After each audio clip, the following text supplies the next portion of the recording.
Well, this Parsha is a little bit different. This year, 5783, is not a leap year, and therefore the final two Parshios of the book of Exodus are read together in 1 week.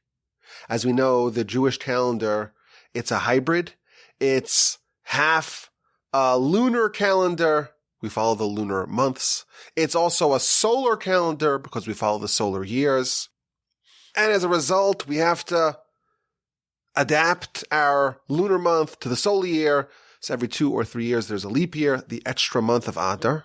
And in order to accommodate the extra weeks in a leap year, the Torah is divided into enough Parshios to have a Parsha a week, even on those long leap years with 12 months.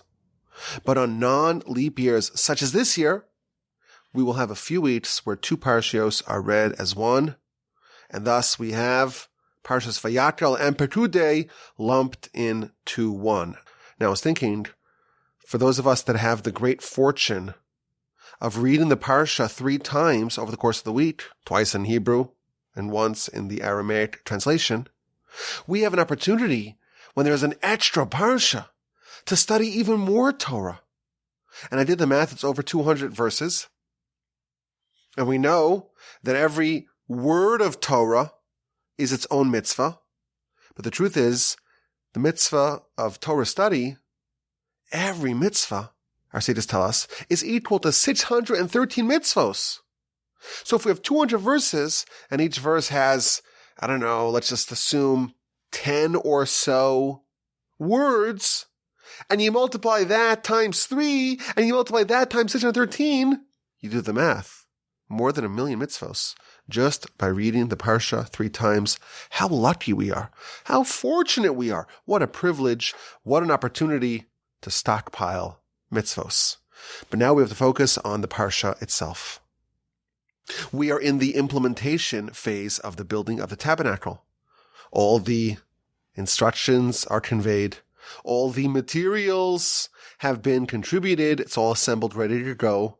Bezalel and his team and his crew are mobilized. And now it's time to build. And our Parshios, both of them, go through every aspect of the tabernacle, all the vessels, the garments of the high priest, and the various tabulations of how much gold and silver and all the other various items went into this, the final auditing.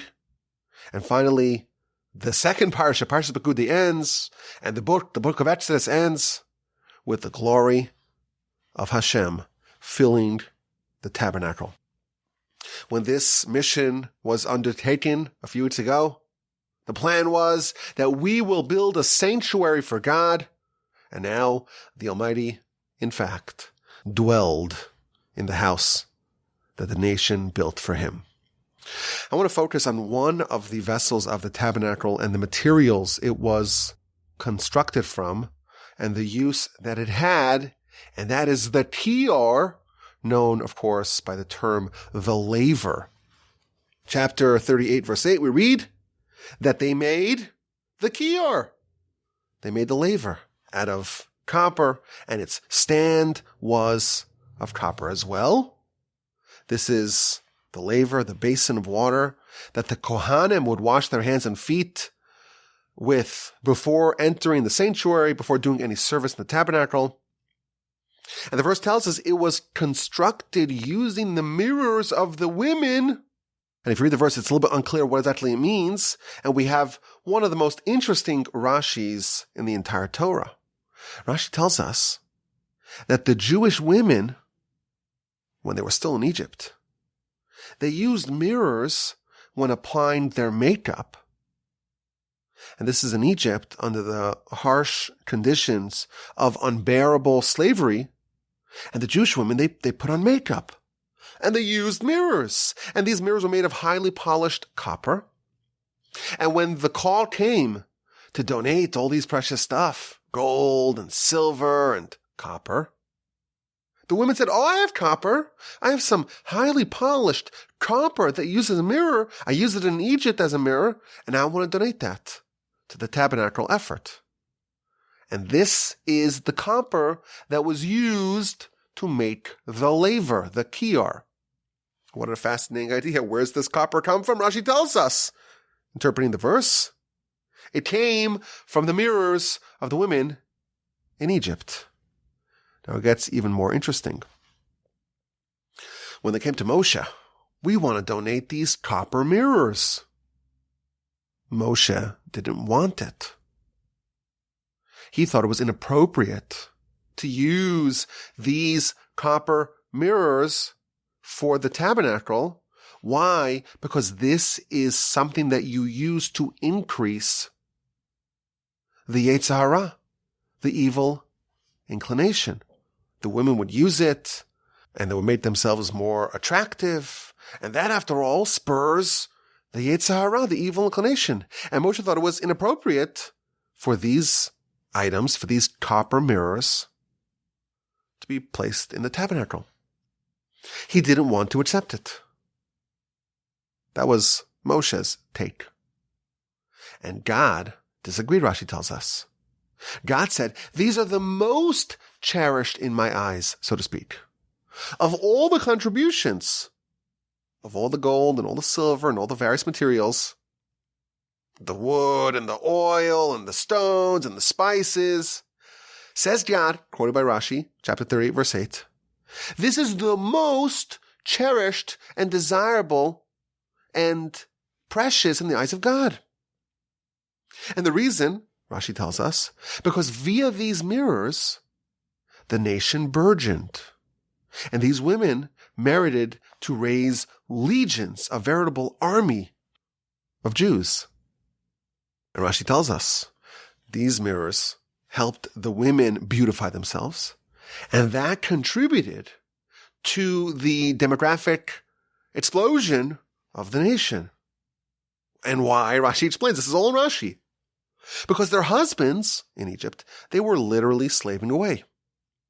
And the women would come and bring them food and drink and give them to eat and to drink. And they would take these mirrors and they would look into them with their husbands. And Rashi tells us that they would flirt. And through this, the men became desirous of their wives and they would procreate. They would have children. And that's why these mirrors are called Maros Hatzovos, which again it's not so clear what it means, but Rashi interprets this as these are the mirrors that spawned legions. That's the origin of the mirrors of the Laver. And that's what they donated. And that's what Moshe thought was inappropriate to be included in the tabernacle. And God said, this is the most cherished of all the donations. Now, Rashi tells us that, a third point, that it is fitting that the laver be crafted from those mirrors. Because these mirrors, they engendered love and harmony amongst the Jews and their families. This is what brought husband and wife together under very trying circumstances. And that is the role of the laver as well. The laver too, the function of the laver is to bring peace between husband and wife. And the reason why Rashi tells us is because from this basin of water, from this laver, you make the concoction that is given to the suspected adulteress. We have a sota. This is a woman whose husband is a little bit jealous, and he warns her not to seclude with a given man.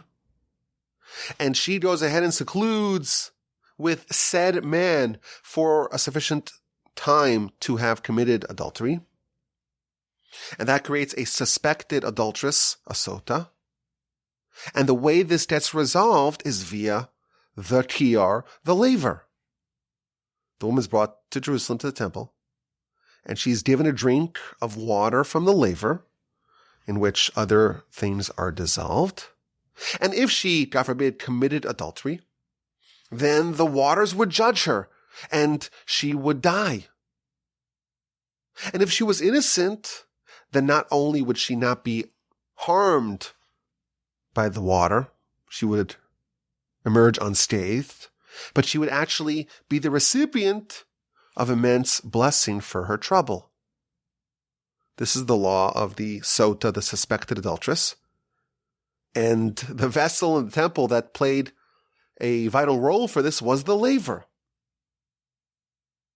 And therefore it's fitting to use the copper mirrors that were originally in Egypt. They were so instrumental in fostering love and harmony and optimism between husband and wife.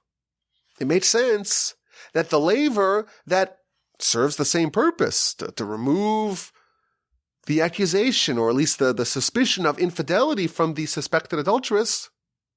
Of course, if there's a suspicion of adultery, there's a lot of distrust and lack of harmony between the couple.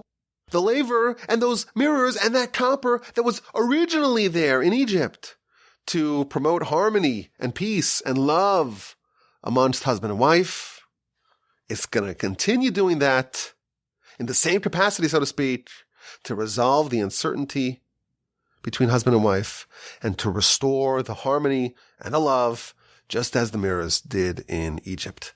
This is what Rashi tells us, chapter 38, Parshas Vayakhel. Fascinating Rashi. The women, they had mirrors. And they used the mirrors to arouse their husbands and to procreate and to spawn legions of the Jews, despite being subject to very harsh, unthinkable conditions. And Moshe thought it was inappropriate to use these mirrors. After all, their function was to spur the Yetzer Hara. And the writer responds, no, these are the most cherished of all the donations, because it brought about the legions of the nation. And this is why, Rashi concludes, this is why it is used to house the water of the sota, because this is the laver of love. It restored the love in Egypt, and it will continue doing that in the temple. A fascinating comment here in Rashi. Now I want to examine this from a few different angles. The first thing, I find it very noteworthy that Moshe and God had such opposite perspectives on the suitability of these mirrors for use in the tabernacle. Moshe thought it was inappropriate for them to be included. And he had a good argument. His rationale was, well, this is used for the Yetzer Hara. The Yetzer Hara is the evil inclination. It's the foreign god. The word Yetzer Hara is what we apply to anything that tries to replace or obviate God himself. So why would something, the mirrors, whose raison d'etre, I hope I did not butcher that too badly, raison d'etre, is to spur the Yetzer Hara, why would that be worthy of being in the house of God in the tabernacle? That was Moshe's argument. That seems to be a very good one. Now, does more than just disagree. Moshe thought it was inappropriate. God doesn't say, you know what, it's fine, it's tolerable, it's still okay. Yes, it's used for the Yetzer Hara, but so what? We could still allow that. That's not the Almighty's response. God goes in the completely opposite direction.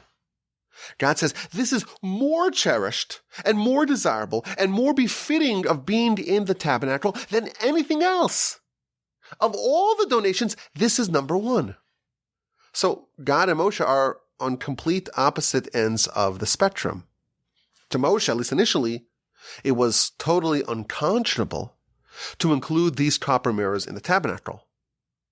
And to the Almighty, it was the absolute best. So how do we understand this? What do we make of God and Moshe? We would imagine they would be on the same page. What do we make of the fact that they, at least initially, they were on very different ends of this discussion? Now Moshe, he laid out his case. These mirrors, it's used as a tool of the Yetzer Hara. It's used to spur carnal desire. And the Almighty responds by saying that it spawned legions of Jews. Now Moshe, of course, knew that. So what exactly are they arguing about? How exactly is the Almighty responding to the claim, to the objection that Moshe made. It seems that there's something very deep and very fundamental going on over here. Moshe is saying these copper mirrors, they're tools of the Yetzer Hara.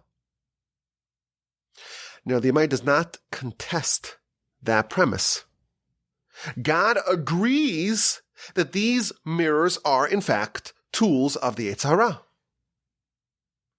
But nevertheless, it is the most cherished. Why? Because it spawned legions of Jews. These copper mirrors are, in fact, the tool of the Yetzer Hara. But they were used for the best goal possible. And there is nothing as beloved and as cherished in the eyes of God, so to speak, as something that can be used for bad things, and it gets redeployed, repositioned, redirected, and used for good. These mirrors, in fact, are used to arouse the Yetzer Hara. And that everyone agrees upon. And for that reason, Moshe thought it was inappropriate for it to be part of the tabernacle. Tabernacle is going to serve as a dwelling place for God. It should not have any association with the foreign God. And the Almighty agreed that these mirrors are, in fact, paraphernalia of the Yetzer Hara. But when used in this manner, in this context, for this purpose, it's not just that it becomes okay, it becomes tolerable, it's something that you can live with, it's kosher, it's admissible. Way more than that. It becomes more cherished than anything else. This is an incredibly important insight. The Yetzer Hara, truthfully, every bad thing, there is a version of it that's not only not bad, not only is it's okay, not only is it good, it could be better and more cherished than all the other undeniably good things. The Midrash tells us, this is a Midrash that I spent a lot of time on in my book, which I'm sure you've read already by now, but if you haven't, the book is titled Upon a 10-String Harp. The Midrash tells us that at the end of the Genesis narrative, the verse tells us that God saw all that he made, v'hinei tov ma'od, and behold, it was exceedingly good. Says the Midrash, tov, when God describes creation as good, he's referring to the Yetzer Tov, the good inclination. And when God says me'od, very good, exceptionally good, inordinately good, exceedingly good, that is a reference to the Yetzer Hara, the evil inclination, the bad inclination, the ra, Hebrew for bad inclination. In the right setting, in the right context, in the right situation, it's not only good, it's even better than the Yetzer Tov. It is exceedingly good. In the proper context, in the right setting, when calibrated in the correct fashion, the Yetzer Hara can be even better than the Yetzer Tov. This is a fascinating insight. The problem, the flaw with the Yetzer Hara is not completely irreparable. It needs to be aligned. It needs to be positioned. When directed, when guided, when positioned, when calibrated properly, it's actually more cherished than anything else. It's more beloved. It's even better than the Yetzer Tov. Moshe was 100% correct that these mirrors were used for the Yetzer Hara. And that is precisely why the Almighty says that it's more cherished than everything else. Because a Yetzer Hara, an evil inclination that was repurposed for good, It's the absolute best. Now, there are many sources for this principle. I'll tell you a couple of them. There's a beautiful verse in Proverbs. Of course, every verse is beautiful, but this one really jumps out at you. Chapter 25, verse 21. If your enemy, imra'ev sonacha, if your enemy is hungry, feed him bread. If your enemy is thirsty, give him water to drink. This sounds like we're trying to strengthen our enemies. Who wants to strengthen their enemies? So what exactly does it mean, your enemy? What does it mean, bread and water? Why would anyone empower their enemy? We don't believe in turning the other cheek. Says the Midrash. Who's your enemy? It's the Yetzer Hara. And if your Yetzer Hara is hungry, it's demanding that you sin. Feed it from the bread of Torah. If it's thirsty for sin, give it to drink with the waters of Torah. If you give your Yetzer Hara a steady supply of spiritual staples of Torah, the food, the bread of Torah, the water of Torah, you'll quench its thirst. And you know what? Your erstwhile enemy is not so dangerous anymore. The Talmud in the book of Sota notes that the Hebrew word for man, ish, and woman, isha, both have the letters aleph, shin, which spells aish, which means fire. Just the man has aish plus a yud, and the woman has aish plus a hey. And the letters yud and hey make up the name of God. Says the Talmud, if a man and a woman are meritorious, then the name of God is amongst them. And if they're not meritorious, if the name of God leaves them, all you have is fire and fire. All you have is a calamitous conflagration. Now, what does this mean? So the sages tell us that in the event that the husband and wife position their fire, their passion in a way that's proper, they take their Yetzer Hara and they put the name of God, so to speak, between them. They direct it, they channel it properly. And the name of God is amongst them, and the fire has been subdued. But if they allow the name of God to be expelled from their life, all you have is the fire and fire. The fire of the Yetzer Hara, and the fire of the Yetzer Hara creates a big conflagration that will engulf them. The Yetzer Hara, it's fire. It's an enemy. What do you do with that? You could feed your enemy with food and water, and they become a friend. They become an ally. You could take this fire and add the name of God to it, and now the presence of God is there, and the fire is neutralized. Or you could allow the Yetzer Hara, the enemy, the fire, to consume you, and then you are in big trouble. Now, the truth is, this idea can be presented in the opposite way. We know that the antidote to the Yetzer Hara is Torah.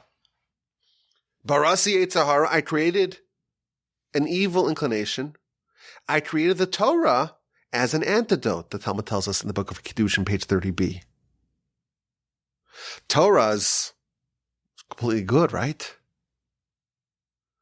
The Talmud tells us, not exactly.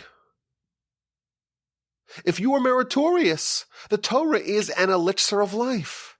But if you are not meritorious, then it becomes a potion of death. Even Torah, which is just goodness, there is a way to position it, there is a way to orient it, that it can become a potion of death. But we have a wonderful idea here about the laver of love, that it can be more cherished than anything else if you take the Yetzer Hara and you redirect it, you guide it, you channel it into something positive, productive, healthy, uplifting, spawning legions of the nation. God is more desirous of that. It's more cherished in the eyes of the Almighty than anything else. Now I want to share another incredible idea on this laver, the laver of love as we call it here. Now I want to frame it as a question. After all, we promise to make you more intelligent about the Parsha. So we like to have an idea and a question, and thereby raise your IQ. Now this second segment, it's not just a segment that you just add, that you appendage to the show. This one could have been the eye itself, and maybe it should have been the eye itself. It's perhaps one of the deepest ideas, something really incredible. So listen carefully. These polished copper mirrors were not the only questionable items brought to the tabernacle. Earlier on in the Parsha, chapter 35, verse 22, it talks about the various jewelry items made of gold that the men and the women brought towards the fundraising drive. And it tells us they brought rings and bracelets and earrings and also kumas. Well, what is a kumas? So Rashi tells us that this was a gold ornament that covered women's genitalia. And the word kumas is short for kan makam zima, meaning here is a place of promiscuity. And these gold ornaments were brought to the tabernacle. Now, it's kind of an amazing thing. Moshe, when he sees the polished copper mirrors, he protests. This is not appropriate to bring to the tabernacle. These were used by women to beautify themselves. And of course, the Maya says, no, it's actually more cherished, as we've seen. But somehow, when it comes to these kumas adornments, Moshe does not protest at all. He accepts it right away. And it seems to be inconsistent. We would imagine that the kumas is way worse. It's much more offensive than the polished mirrors. And this question is asked by Maharal and Ramban. Ramban gives one answer, but we're going to focus on the Maharal's answer because it's really amazing. So the first thing he says is that, well, the kumas, yes, it was a gold ornament that was placed in the nether regions of the women, but it was not used to spur the Yetzer Hara. It was, in fact, there to curb it. It was like a chastity belt, and therefore it wasn't there to encourage the Yetzer Hara, but quite the opposite, to limit it, to mitigate it. That's the first answer that he tells us. And then he offers a second answer.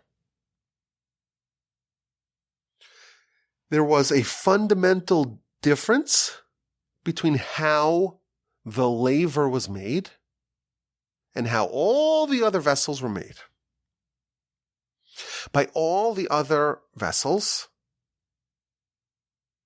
the original materials were first assembled and then recreated into something else. So people came with their gold and their silver, and it was first melted down, and their previous use case was completely forgotten. It was completely unrecognizable. Take all the gold and put it together into one crucible, and you just create these ingots, these blocks, these bricks of gold. And as a result, it was all put into one big pile, and it was created into one big hunk of gold, and the original source, the original type of jewelry that it came from, it doesn't even matter.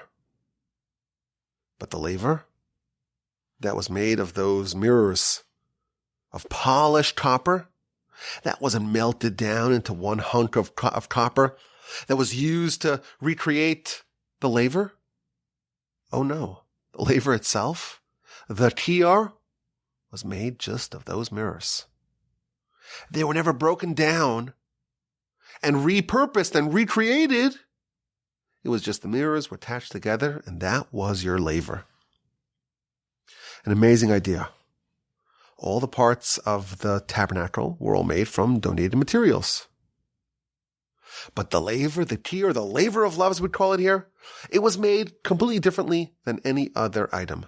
All the other items, there was a process. You donate the material, and that's restored to their base material, the metal, the yarn, melted into bars, and then it's refashioned into the end vessel. So all the gold jewelry, including the aforementioned kuma's adornment, the earrings, the bracelet, the rings, all sorts of gold were melted down into massive blocks of gold, and that was used to fashion vessels that bore absolutely no resemblance to the original jewelry. But the laver was made of the mirrors made of copper. The copper was not melted down to be refashioned into the laver. The mirrors themselves were pieced together, unaltered, into the laver. And this is why Moshe was more worried about the mirrors than the kumas. The kumas was long gone and forgotten about by the time the gold that came from it had been made something entirely, completely, unrecognizably different. This is an incredible idea from the Maharal. The laver was made of the actual mirrors that the Jewish women in Egypt used to spawn a glorious nation, legions of Jews. That's the Maharal. But here's the question. We're taking this another step deeper. Why indeed did the laver need to come from these mirrors? All the other items, you could melt it down and create a big hunk of that metal and then recreate that metal into whatever you want.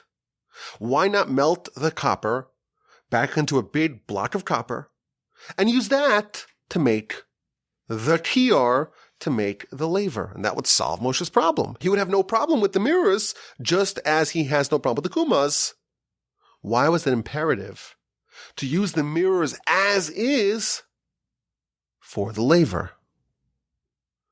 This is an interesting question.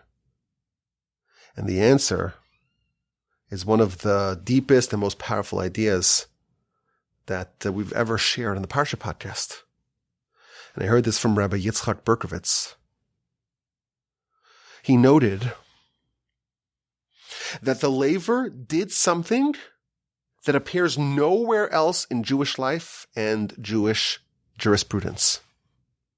You have a suspected adulteress. She was warned not to seclude with a given man. And then she secluded with said man for sufficient time for adultery to happen. Now, we don't know what happened behind closed doors. If, God forbid, she committed adultery, then by law, both she and the adulterer are guilty of capital crime. And she has to separate from her husband. They must divorce. And the husband's not responsible to pay her the tsuba severance. And that's what would happen if she, in fact, is guilty of infidelity. Now, if she was innocent, then they can resume living together and that incident can be forgotten. All's well. But we don't know what happened behind closed doors. And this is a halachic dilemma with grave halachic ramifications. Now what happens is really strange. She's brought to the temple. They go to the laver and they use some water from the laver along with some other ingredients to concoct a special drink. Who's going to judge this woman? Who's going to determine what happened behind closed doors? This drink from the laver of love. If she was innocent, how will we know from the laver? The drink from the laver will tell us. If she was guilty, the drink from the laver will tell us. This is a miracle. And this is the only halachic case that's determined, that's resolved, that is adjudicated by a miracle. Every other case must be resolved by non-miraculous means. You've got to bring evidence, arguments, proof, witnesses, testimony, documentation. That is how the court typically resolves halachic uncertainties. In exactly one case, the suspected adulteress, the halachic dilemma is resolved by a miracle. You have an ordinary case. You are not allowed to go to the prophet to have him resolve it. The Torah is not in the heavens, is the line of the Talmud. We don't rely on miracles to resolve halachic dilemmas. Even the Urim and Tumim never was used for a halachic question. In one case, and one case alone, we use the water of the laver, the water of the kior, to resolve the question. With the water from those copper mirrors that the women in Egypt used to perpetuate the nation, to spawn legions of Jews, with that laver, we resolve a halachic question. Where does the laver have this power from? How does it have the power to resolve this halachic dilemma in a way unlike every other halachic dilemma? The answer is that it comes from those mirrors. Those mirrors of copper that the women used to promote love and harmony between husband and wife, families, to build families in Egypt. And that sacrifice and that commitment and that resolve, that tenacious resolve to not allow their families to fall apart in Egypt, that self-sacrifice implanted itself into those copper mirrors. And those copper mirrors are forever endowed with the spiritual ability to promote love and harmony and continuity between husband and wife. And this is the reason why those mirrors had to be used in the laver unaltered. You couldn't just take them, melt them down to their original base material, and then reconstruct them. The laver had to be made of those mirrors in order to contain the power of those brave women in Egypt. Only those mirrors themselves had the power to do the work of the laver. Melting them down was not an option. I think this is a profound and powerful, life-changing idea. The heroic women in Egypt created harmonious homes amidst the unimaginably harsh conditions.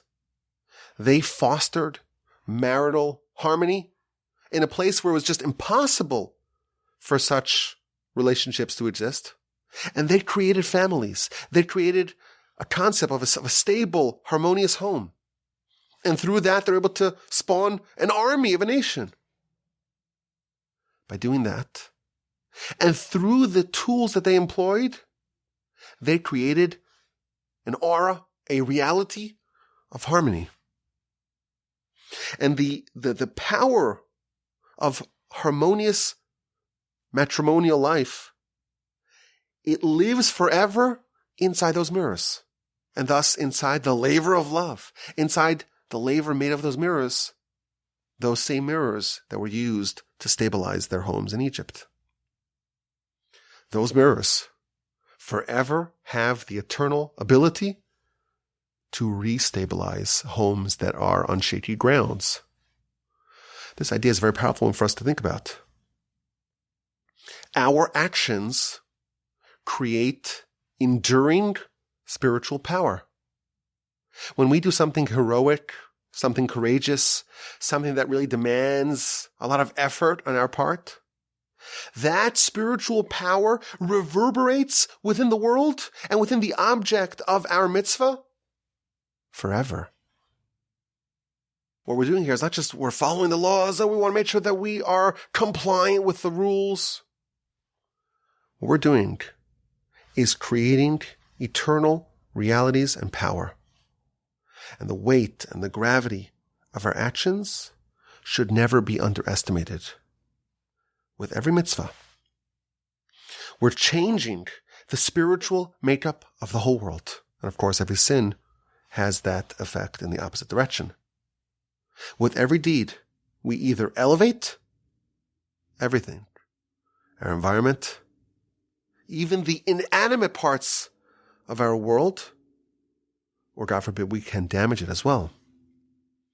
Every action, every speech, even every thought will affect the reality of the world around us. When I was thinking about this, I remembered that we spoke about this a little bit earlier on in the year, Parshas Noach. So I guess it's a recurring theme this year in the Parsha podcast. But the takeaway is powerful. We have great responsibility. The Midrash tells us that God told Adam, take care to not destroy the world that I made. Mankind, humanity, we have that power. We have the power to elevate everything around us. Of course, we have the opposite power as well. And these women, these heroic women in Egypt, restored and rebuilt the homes that were on shaky grounds with copper mirrors, and those mirrors became spiritual litmus tests of righteousness and of stabilizing homes thenceforth. Now, this idea is something which is very theoretical for us, very abstract for us. Our sages tell us that in times of yore, when people had more spiritual sensitivity and a more acute feeling of spirituality, they were able to perceive this. The Talmud tells us that the sages who were traveling from Babylon to Israel, they were able to pinpoint the exact place where the land of Israel began and the land of Babylon ended because they sensed it in the stones. The stones were heavier. And of course, that doesn't mean that they were physically heavier. It means that they were spiritually weighted. They were enriched with the special spiritual power of the land. This is the land in which God's presence is most felt. And they were able to perceive that. We don't have that sense. But this is a very valuable lesson for us. The lessons of the Laver, our actions create seismic changes to everything around us, to everything that we encounter. I thank you for listening. I deeply appreciate that you give me your attention here as I am gesticulating wildly in the studio in the Torch Center in Houston, Texas. I thank you so much for your attention. Have an incredible rest of your day. A fantastic, splendid, terrific week upcoming. A sensational, elevated, enriching, spiritually meteoric Shabbos upcoming. And please God, with the help of the Almighty, we'll talk again next week. As always, my email address is rabbiwolbe@gmail.com.